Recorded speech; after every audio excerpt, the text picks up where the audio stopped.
تو لہٰذا یہ ہے کہ ہم نے اس کانٹروورسی کو جب چونکہ اسلام آباد ہائی کورٹ آپ کو پتہ ہے کہ پچھلے 1.5-2 سال سے جس طرح کے پولیٹیکل کیسز بھی وہاں پہ جاتے ہیں اور پولیٹیکل پارٹیز جو ہیں ان ایشوز کو بھی ایجیٹیٹ کرتی ہیں، تو جب یہ ٹرانسفرز آئیں تو انہوں نے اس چیز کو پہلے ججز نے چیلنج کیا. ہاں یہ ہے کہ ان کے ایک لیجیٹیمیٹ ایکسپیکٹیشنز تھی کہ جی میں اس صوبے کا چیف جسٹس یا اس پروونس کا یا اسلام آباد ہائی کورٹ کا میں چیف جسٹس بنوں، بٹ یہ ہے کہ آپ کا کانسٹیٹیوشن اس معاملے میں بڑا واضح. دوسرا یہ کہا گیا کہ جی پریزیڈنٹ جو ہے وہ یہ کام کر نہیں سکتا، پریزیڈنٹ کا ایکٹ میلا فائڈی ہے. اب اگر پریزیڈنٹ کا ایکٹ سنگل ہینڈڈ ہوتا تو پھر سمجھ میں آ جاتی تھی. اگر چیف جسٹس بھی ہے، کنسرن چیف جسٹس بھی ہے، جہاں جانا ہے وہ بھی ہے، پاکستان کا وہ کنسرن جج ہے جس نے وہ جانا ہے، تو اس سے میلا فائڈے تو آ ہی نہیں سکتی. اور یہ ہو نہیں سکتا کہ 5 بندے جو ہیں انسٹیٹیوشن ایک ایکشن لیں اور آپ صرف حسین کو ٹارگٹ کر دیں کہ نہیں جی اس کا ایکشن غلط ہے. ایکشن تو وہ ساروں نے ایک کیا. پھر اگلی جو چیز ہے وہ یہ آئی کہ جی پھر سینیورٹی کس طرح ڈٹرمن آئے گی، آپ کو اوتھ لینا پڑے گا. اوتھ کا دنیا میں کوئی کانسیپٹ نہیں. اور میں پہلے دن سے کہہ رہا ہوں کہ جی یہ ٹرانسفر آف ججز کے اندر جو ہے یہ پاکستان کو یونیک کنٹری نہیں ہے، دنیا کے ہر ملک کے اندر آتی ہیں، امریکہ، برطانیہ، انڈیا، سب ممالک کے اندر آتے ہیں، کوئی سیکنڈ اوتھ کا کانسیپٹ نہیں. اب سینیورٹی پہ بات آئی، وہ اس لیے آ گئی کہ ایک ہائی کورٹ کے جج صاحب جو ہیں وہ آئے ہیں 14 نمبر پہ تھے. جب وہ یہاں پہ آئے ہیں تو ان کو سینئر موسٹ کر دیا گیا. پھر جس چیف جسٹس نے سینیورٹی کو ڈٹرمن کیا ان کا بھی ایک کانٹروورسی اس چیز کے اندر آئی. اصل وہ اب جو 2 ججز اور آئے ہیں، ایک آئے ہیں جو بلوچستان ہائی کورٹ سے آئے ہیں یا سندھ ہائی کورٹ سے، ان کا ایشو نہیں ہے.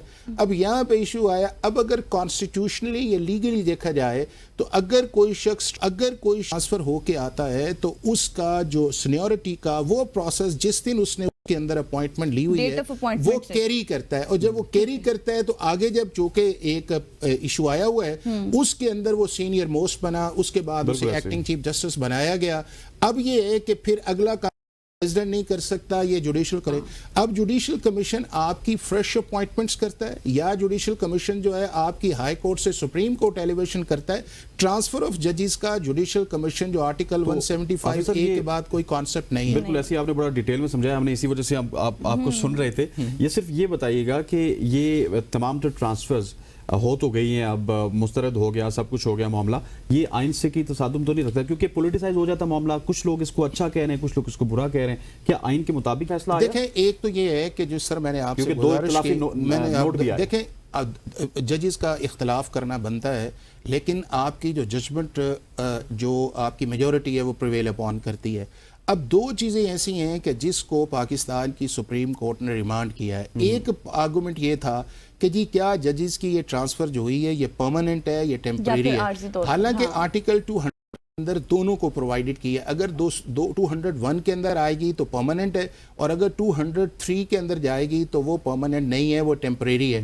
اب نوٹیفیکیشن جو ہے وہ آرٹیکل 201 کے نیچے ہوا لہذا پرماننٹ. لیکن اس کے باوجود سپریم کورٹ نے کہا کہ اگر یہ کیس انیشیٹ کیا تھا پریزیڈنٹ آف پاکستان نے، لا منسٹری نے کیا تھا، تو وہاں کے اوپر اس کو پرماننٹ یا ٹیمپریری لکھ دیتے تاکہ یہ کنفیوژن نہ آئے. دوسرا انہوں نے کہا کہ جی چونکہ اسلام آباد ہائی کورٹ کے چیف جسٹس نے، اور لا بھی یہی ہے کہ ڈٹرمینیشن آف سینیورٹی جو ہے وہ ہائی کورٹ کا جو ہے وہ ڈٹرمن کرتا ہے کہ جب وہ کیونکہ اس کا پریروگیٹو ہے.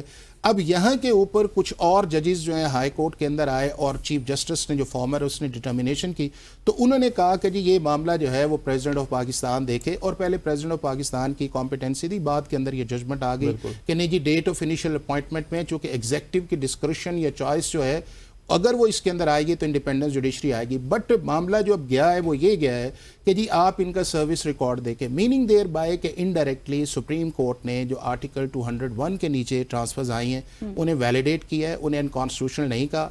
جو شخص اس وقت چیف جسٹس لگا اسے کنٹینیوٹی کے اندر کہا ہے. اور اگر پریزیڈنٹ آف پاکستان کے پاس یہ دونوں چیزیں آئیں گی تو میرا خیال ہے کہ اگر پریزیڈنٹ یہ کنفرم کر دیتے ہیں کہ یہ پرماننٹ ہے تو اس کے اندر آٹومیٹکلی سینیورٹی جو ہے وہ اسی ڈیٹ پہ چلی جائے گی جو انیشل ہے.